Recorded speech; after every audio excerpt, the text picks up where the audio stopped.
Distinguished guests, distinguished parliamentarians, ladies and gentlemen, first of all, to all our foreign guests, welcome to Georgia.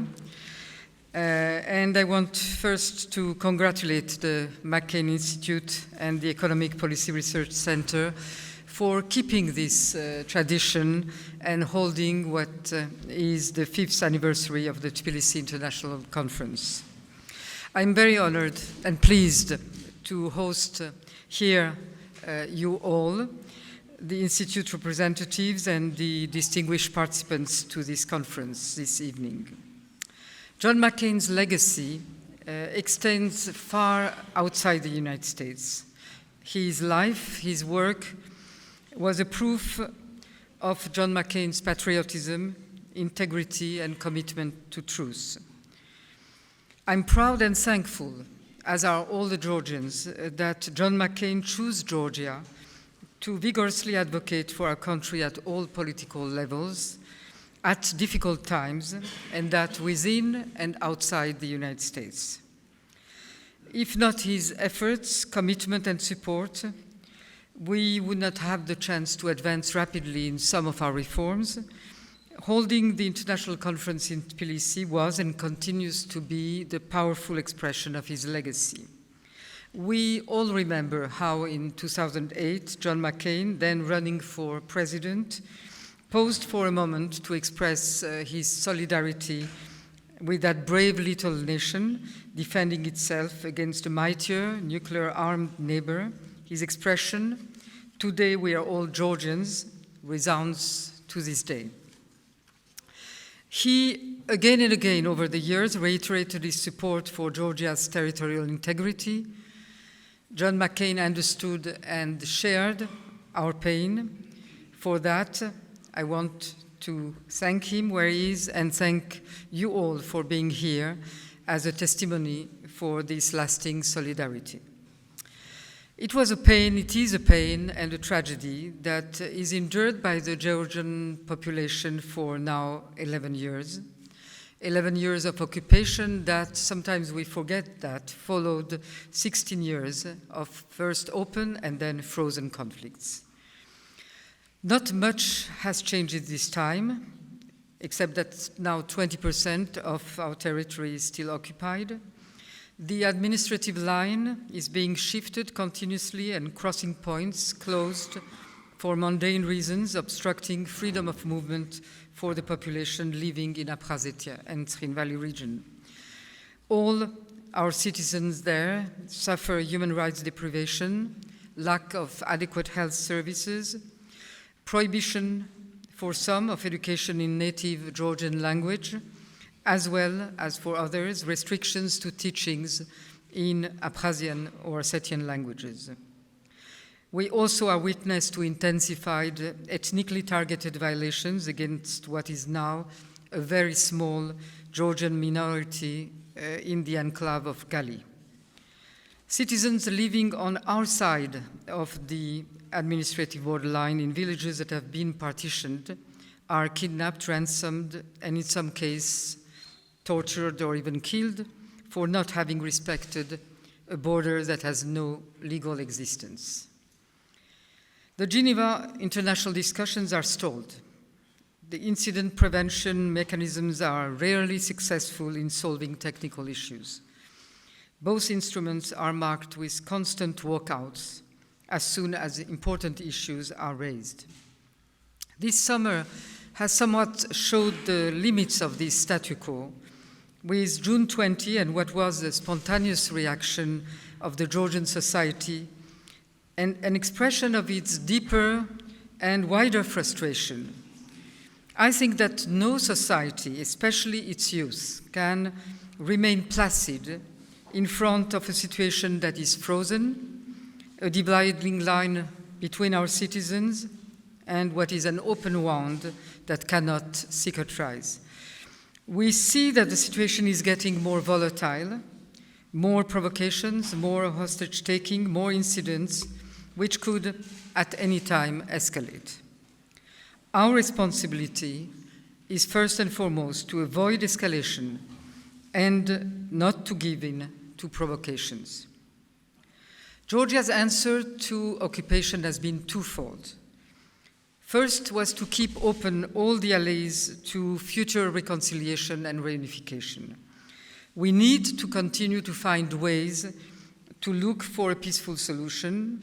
We need to find ways to alleviate our citizens' plight, all the above being a part of the stability of our region. Our policy is one of peace steps towards our citizens living in the occupied territories. Through education programs, health programs, business opportunities, we are trying to maintain communication lines and our linkage with those populations. Our policy is one of restraint on the occupation line, where, according and in conformity with the 2008 ceasefire agreement, we do not have any military force stationed, only police posts designed for the safety of our citizens. We have voluntarily renounced the use of force, but we are the only ones to have done that. Resilience has been our answer. In other words, not to let the conflict and the occupation affect our free determination of our own destiny.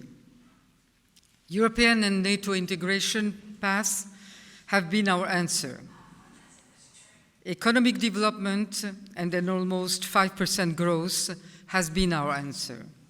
Democratic development from election to election has been our answer. Stability has been our answer. Tolerance has been our answer. We have maintained the island of stability in a troubled region. And we cannot allow anything to divert us from this path. Such is our resilience, and in our resilience is our victory, and we cannot let destabilization attempts to triumph over our patience. But it is becoming increasingly clear that this is not enough, that we have to do more. We need to focus on effective diplomacy. Force is not an option. Georgia is a small country dealing with a giant, a member of the Security Council, one of the world's biggest militaries, a country that has demonstrated that it can use force to achieve its aims. There is no alternative to a peaceful solution for us. There is no other option than diplomacy. 2008 demonstrates one thing: we cannot and never will be able to win a military confrontation. But being small doesn't mean to surrender to fate. I know that Georgia can find solutions. That conviction comes partly from my past among the Georgian immigration who never stopped believing for 70 years in Georgian independence. As a foreign minister who managed the successful negotiation with Russia to get the Russian military bases out of the country in 2005, I know that there are two conditions for success and for Georgian diplomacy to succeed: international support and national unity.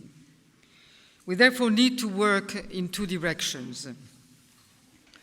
One is to revitalize our road to integration, to Euro-Atlantic integration, and not to let the political conjunctural difficulties lead to any form of disillusionment. Realism and ambition is our policy in this transition time in Brussels, Brussels EU as Brussels NATO.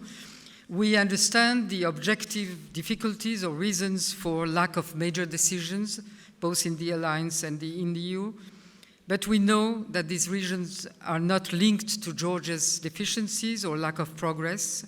So while we can accept this reality for some time, we are nonetheless ambitious and have to see concrete, pragmatic rapprochement, concrete support, both financial and political, in order to keep alive our drive and to keep our population hoping.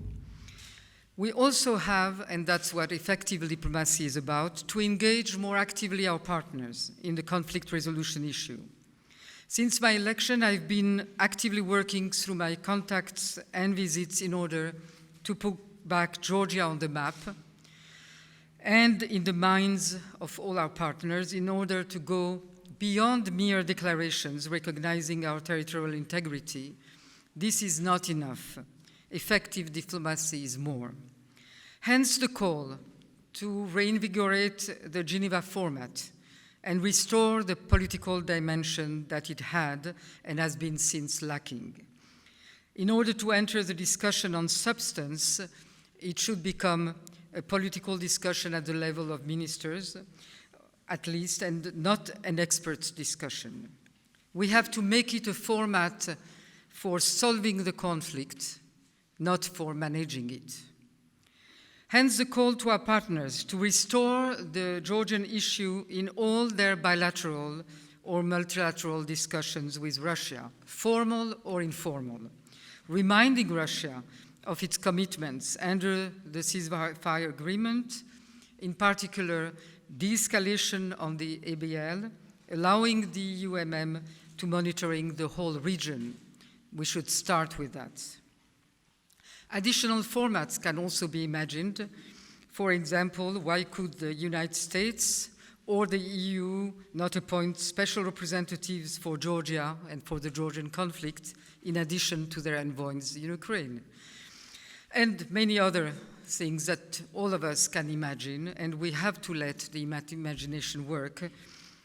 We have to find ways that offer a less formal platform for discussion and maybe to try to recreate some form of confidence and the space necessary to progress. The main thing is not to let any stone unturned, to get movement and to reopen perspectives. Not let the newest conflict, Ukraine, make the older one, Georgia, less actual, less visible, and in a way forgotten or taken out of the agenda. But effective diplomacy has also to be based on a sound basis. That means that last but not least, we have to do more in strengthening our country from within.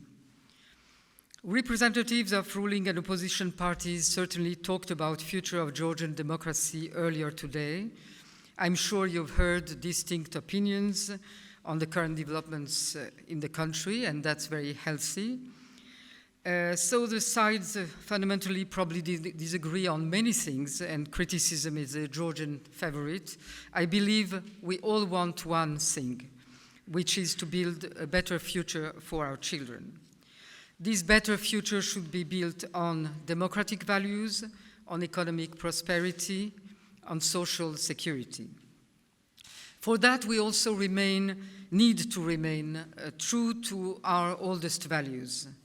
Tolerance remains a very strong value of the Georgian culture and society. A testimony to that are the crowds of mixed religious origin that medal on Tbilisi and other Georgian city streets, and that you probably have seen.